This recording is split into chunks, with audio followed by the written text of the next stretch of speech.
Now, mentioned in the past, this idea of how the society tends to get it all twisted in the sense that we are we are given, in the past, you would, the very beginning of mankind, the civilizations, there was this idea of getting really strong and ripped and, body of a Greek warrior.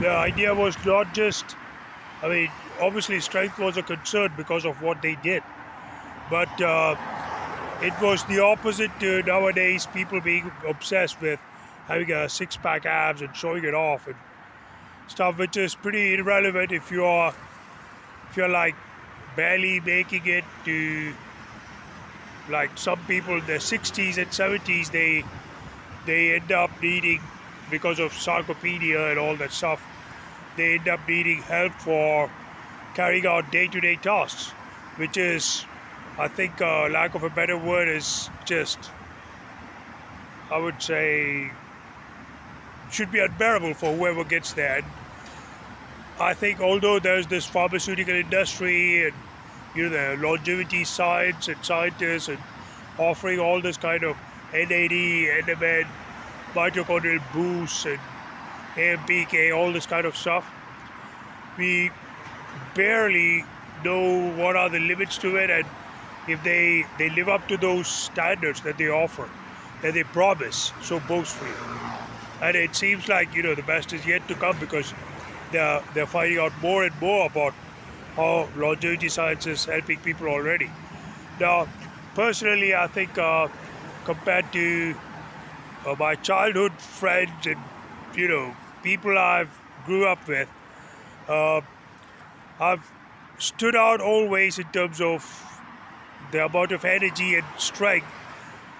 Uh, Although I didn't take care much of the diet, I've been taking, throughout my life, I've taken tons of sugar and sweets and processed food and all that stuff.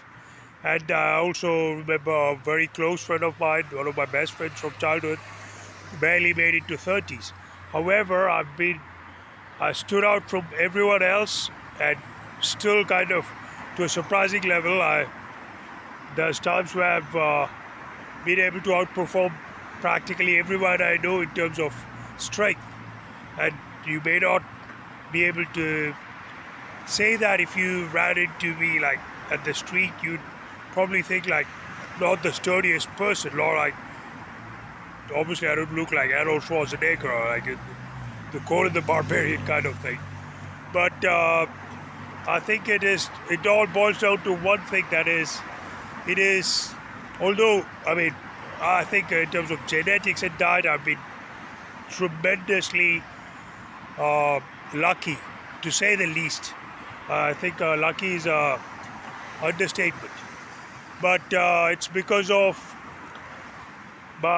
since I was a little boy, I've always been into different kinds of sports, and which led to different type of activities, whether it is just doing some kind of dumbbells on my own, push-ups, or whatever it is, and running more than an hour a day, which is what has kept me not only be a lot more resilient. I think it has also maintained a baseline of energy and strength. So therefore, I think it is also, if you want to, like, make sure that I mean, obviously I'm not talking about longevity, which is obviously the main thing that I started off with, which we all should shoot for and try to hopefully not just get to those 60s, 70s, 100, whatever you want to, but being healthy. I mean, adding life to our years. And so, as I said, it's what you do every single day. So therefore, I would say, if you are, let's say you are able to just afford 5 minutes a day, it could be just high intensity interval training for 5 minutes, very, very intensely. Or it could be just you pick one activity or two activities. I mean, this time I'm going to surprise you. It's not related to meditation, and it's not burpees. So um, it could be something like you choose. For me, I think if you are one more thing I need to add from what I was saying about having always had an awful diet and all this stuff. I think another important thing is that I've been able to the type of metabolism I've always been skinny, and sometimes I bulked up a little bit, but I think being skinny it's a genetic huge advantage I've had. Uh, so as I suggest, the one exercise that you need to commit to like the rest of your life, even if it is like you commit to like 5 minutes a day at the very least, and you do this for each and every single day, non-negotiable, for the rest of your life. Going into whatever it is, 70s, 80s, 90s, you're going to do the same thing. So it could be, as I said, if you have had a history of people in your uh, family background, your genetics pointing towards propensity to be overweight, or even just getting frail if you're not overweight.